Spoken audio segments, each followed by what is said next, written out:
Hey everybody, welcome back to the channel and welcome to another deck profile, but this one is a little bit different than everything else I've posted on my channel because this is more of a for fun deck profile. There's not really a whole lot of competitive viability for this deck. Although you can try as much as you can to make this competitively viable, I think it could be possible. But I unfortunately couldn't really find a good route to take it. I did add a couple cards that I think that are pretty good, like competitively, but we'll get into that into the profile. So we have 3 copies of Treasure Panda and 3 copies of our Summoner Monk. So basically, this deck really needs the consistency boost. So Summoner Monk, summoning the Treasure Panda out of deck is really important. If you get Ash or Veiler or Impermed, then this really sucks. Although Veiler and Imperm are not really relevant in this format, so really you only need to worry about Ash, which is really nice. But there's other hand traps in the format that actually are pretty impactful against this deck that I didn't really notice at first. But yeah, basically, if you don't know, Treasure Panda's effect is that you can banish up to 3 spells from your graveyard face down, and then special summon a normal monster equal to the level of cards you banish. So we always want to banish 1 because that means you get extra value out of it. So moving on into the other monsters of the deck, we have 1 Toon Cannon Soldier. So we play the Toon Engine, so we need to search this. Also, if you're in time, you can actually tribute one of your monsters and inflict damage and your phase, and then you win the duel. It's pretty nice. We also play 1 copy of BLS because this is actually really important in the deck, and it's searchable, so it's really good. So we'll get into that also in a moment. Then for our normal monsters and I guess the rest of our deck, we are playing the Head of Exodia. We are playing, obviously, just the whole package, you know, whatever. Lost Art, because these are really cool looking. But yeah. And finally, the last normal monster in our deck is 1 copy of Flamvel Guard. Really cool thing about this is that it's a tuner. You could play like Skull Servant. I think that might be better in the deck. I'm just playing it because it was originally the one on my mind, and I forgot to add the Synchro Engine into this deck. So yeah, I think that you could probably play like Hulk and like the the Synchro Engine, or you could just switch this for like a Skull Servant or like another Spellcaster Dark Monster. I think there's like Thousand Eyes Idol that also synergizes with this deck pretty well, so you could add that. But we'll get into those in a little bit as well. So 3 copies of Toon Table of Contents. So this obviously to search for your Toon Cannon Soldier, as well as putting 3 spells in the grave if you draw 1 is like super good. So we could do that as well. 3 copies of Allure of Darkness. So the reason we're specifically playing Toon Cannon Soldier is because it's a burn target as well. I mean, obviously you win in time. It's a dark target, so you can send it off of Allure. And also you can send any of your Exodia pieces as well as Summoner Monk with this because they're all dark attribute, which is really nice. And you don't really care if you banish your Exodia pieces, which a lot of people were really, when they were playing against me, I played against like Shadal's. He's like made like Ariel, and then he was like, I'm banishing all your Exodia pieces. And I'm like, sure, like that's fine. I can still kill you. So I thought that was pretty funny. More consistency of the deck, we are playing 1 copy of Spellbook of Knowledge and 2 copies of Wonder Wand. So Spellbook of Knowledge is once per turn, but Wonder Wand is obviously like very similar. It just sends both for cost, whereas the Spellbook of Knowledge sends nothing for cost. So that's the reason why we were playing the 1 Knowledge and the 2 Wonder Wand instead of just 3 Wonder Wand, because this sends both for cost. So if we get Ash, we're only losing 1 card and not the body that we sent as well. So that was the idea there. You could also play Spellbook of Secrets to search it, get an extra spell in the grave. I don't think it's that necessary, but you could. Then we are also playing 3 copies of Magical Mallet. So obviously we need to see Treasure Panda, a weighted Treasure Panda, or Summoner Monk. So this is really important to play. We are playing 2 copies of Pot of Avarice, and in hindsight, I should be playing 3 of this. There were a lot of situations where I needed an Avarice, and I could, I drew into one, which was like really perfect for the time, but there are a lot of situations where you're probably not going to draw into it. So just upping the consistency of the amount of times you want to see this is probably the best way to go. Next, we are also playing another win condition, which is Primal Seed. So obviously this recycles your banished cards. And if you're noticing, there's not really a good way to banish in this deck. However, Treasure Panda, the whole soul of the deck, is how you can banish this card so you can keep recurring it. So you can get infinite Primal Seed Loop. Basically, it's infinite advantage and infinite ways to get your banished cards back to your hand. Because this adds 2, so if you add the Primal Seed, you can add any other card, and then you banish this, and then you activate this, add this, and any other banished card. You can do that infinitely, as long as you have the correct amount of normal monsters in your deck, which is really nice since you can just keep literally recycling back like Flamvell Guard or like your Exodia pieces. Really cool thing is we'll get to in a moment with Dark Factory of Mass Production, which is right here. So you can basically just hold this in your hand, hold 2 of them in your hand while you're recycling like the rest of your Exodia pieces, and you're like recycling your Primal Seed, and then you at the end of your combo you're gonna have the 4 pieces in the graveyard, and you're also going to have the head of Exodia in your hand, and then obviously you can just use the double Dark Factory to add back the 4 pieces and you win the game. So that's like the idea. A lot of times it's this combo is definitely not linear, so there's a lot of ways to get to the FTK, but that's like the idea. There are like other ways that you if you banish enough Exodia pieces, you're going to basically have to use your Primal Seed to get those pieces back, and that's fine. It's just like you do just kind of have to do your combo like a little weird. Then we're also playing 1 copy of Tri-White. So this deck does need draw power, and this is really important because we play Saryuja. So summoning 3 pieces back from the grave and then immediately linking the 3 pieces and the Saryuja into another Saryuja is like really good. Basically fixes your hand. Worst case scenario, it's literally just a spell in the grave. So that's about it.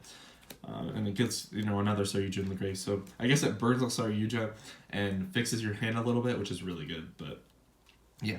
Other 1-of spells, we play Card Destruction, Sky Striker Drones, Upstart Goblin, Monster Reborn, Reasoning, Instant Fusion, Into the Void. So these are all of the 1-of spells that we play. I think there are other ones that you can play. I just didn't have access to like One Day of Peace.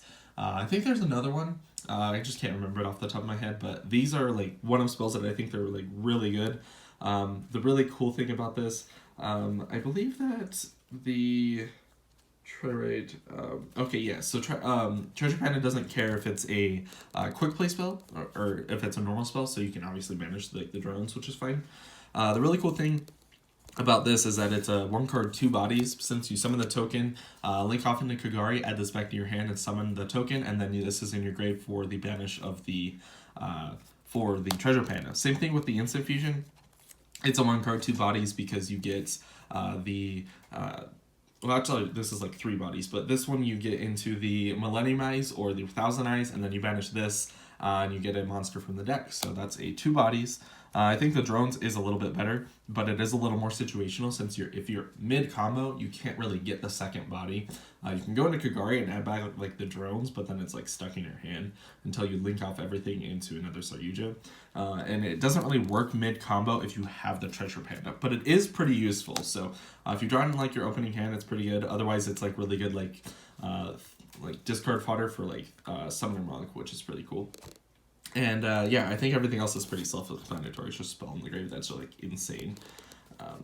But yeah, so one other cool thing about the Summoner Monk is that you can, late game, you don't mind drawing into this because you can special it off of your Saryuja, and then you can just discard a dead spell in your hand that like sometimes is like pretty situational, and then summon another monster from your deck, like another Summoner Monk, or like another Treasure Panda, or just something like that, just to like keep your combo going. And you get thin cards out of your deck or whatever, or fill up your graveyard for a Pot of Avarice. There's a lot of situations that I think are pretty good there. And then moving on into the extra deck, unfortunately, I couldn't find a 3rd Saryuja, so we're just playing 2. We mitigate this because I never used the 3rd one, or never like wanted a situation where there was a 3rd one. But I think it still would have been just nice to have. But you can always like usually have like a Pot of Avarice to like shuffle this back, so it's like fine. And there are other situations where like the 3rd one just doesn't come up, but like it does matter in some combos. So yeah. And then like the other links that really matter is like Imduck, mostly Link Kribo. Link Kribo is like the best MVP. Link Spider, Kagari, And then we also play the Nightmares. We play Phoenix and Unicorn. We could also play Cerberus, but there's really no need. Also, if there's like a monster on your opponent's field that's like a big threat that keeps like a floodgate or something, I don't think that it'll be necessary. So I just played those two. Yeah, I definitely should have played like Appaloosa and Access Code and potentially like Needle Fiber with like another like normal monster tuner target in the deck. I think that probably should have been a thing because there was one point where I got drolled and I could still like combo and I got into like a Unicorn and like a Link Karibo, I think it was. And I should have just linked those into like an Appaloosa and then just kind of sat on it, and I think I would have been fine. But unfortunately, I just didn't because I didn't play one in the deck, so I ended up losing the game. But it was a really close match. I think if I would have just made an Appaloosa, I probably could have won the match. But it didn't go that far, unfortunately. Then for our instant fusion target, we just play 1,000 Eyes. I don't have a Millennium Eyes, so if you get a Millennium Eyes, it's gonna be at least a little bit better.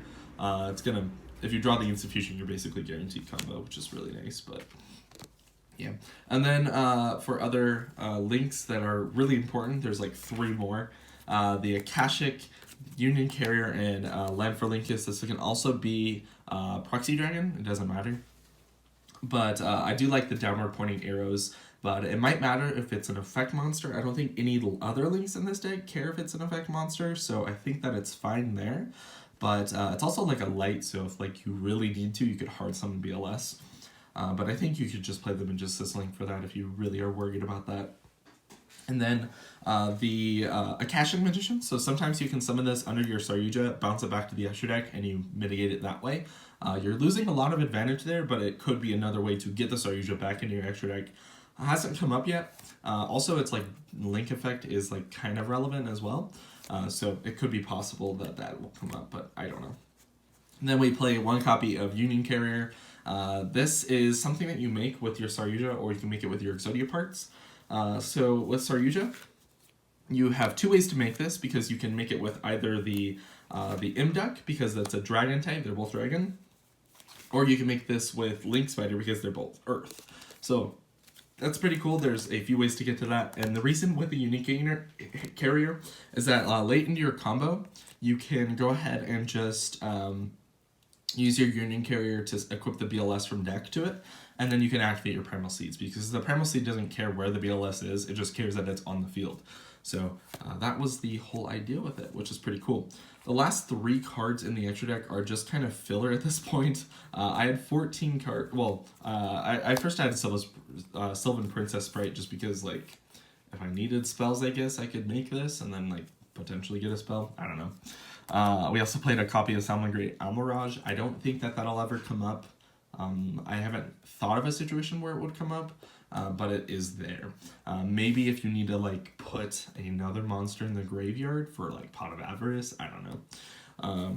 Then we also have Elemental Hero Grand Neos, because I wanted, like, it would have been so funny if I won a Winamat with this, and then I could just kind of have bragging rights that I won with a Neos fusion in my extra deck.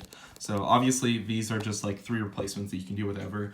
You could add like, you could probably do something like Formula Synchron and like Marching Metal Marcher and then like Herald. I think that could be pretty good. It's kind of bad because you have to like do that pretty late. Like, I think by the time you do that, you're going to get into like 6 summons or something, so you're Nibiruable.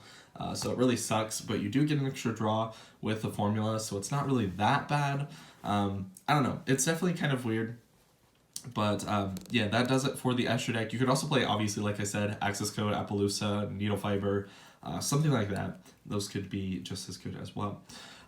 For the side deck, we play 3 Dark Ruler No More. If you go second, why not? You know, just blow up their entire, like, negate all of their effects, and then combo. That's like the idea. This puts a spell in the grave, has consistency with the deck since it is a spell card. So why not? And then for going first, we have a Call by the Grave and 3 copies of Drag Down. I probably should be main deck for Call by the Grave. I don't know. I don't know if everyone's playing Hand Traps this format. Like, I know everyone's playing Ash, but like, I don't know. It's probably worth playing, but the Drag Down by the Grave is definitely something that goes in when you're going first. Just because, like, you know, reveal your hand. Normal summon Treasure Panda, reveal your hand, snipe a card out of each other's hand. If they hit a spell out of your hand, it's even better. If they don't hit a spell out of your hand, then you kind of have, like, another brick in your hand, which is fine. But, yeah, I think that those are still, like, really good. Those are the cards that you sign into probably the most often, those 7 cards. But there are other cards in your deck, because we play a Harpy's Feather Duster and a Red Reboot, as well as the 3 Cosmic Cyclone. This could be like Hatronades, or obviously if you can afford them, you can play Lightning Storm. But this is obviously a pretty budget deck. I mean, I don't know how expensive it really is, but I know it's like pretty cheap, so yeah. But this is just like generic back row removal. I think you want to really hold the Cosmic Cyclones until you really need the Spell Engrave, or if your opponent hits you with a Floodgate, then you can just obviously activate this. I think that that's probably the important part about it. Obviously, if the Conquistador chain Scarlet Sanguine, you chain the Cosmic Cyclone to banish the Conquistador, and you should be fine. That's like against like Eldritch. And yeah, obviously Red Reboot, even though it's not a spell card, it is so important to just be like, no traps, no thank you, and then you can just combo. So that's pretty cool. The last card in the side deck is 3 copies of My Body is a Shield. So basically what the idea behind this is if you're playing against Dragoon, they can try to negate something, and then you can just activate My Body. Pay 15, negate the effect. It's pretty good. Same thing with like Trident. So if you're playing against like Zoo, you could just like My Body your cards and you'll be fine. Torrential, if you know you're playing against Torrential, would be not too bad either if you just activate My Body to protect your guys from Torrential and continue playing. So I think that would be pretty good. I actually don't know how good this is because like usually you want to use your spells immediately, so it's kind of unfortunate. But yeah, that's basically going to do it for the deck profile. I thought that this deck was really fun. Just something to try. So don't expect to like play this and like win every game. I think it's something that if you just want to get an Exodia off, you can just try this. You're probably going to lose a couple games, but eventually the satisfaction of just Exodiaing your opponent after like 50 turns of just spamming Exodia parts on the field is just pretty fun. So that was it. I hope you guys enjoyed, and I'll see you guys later.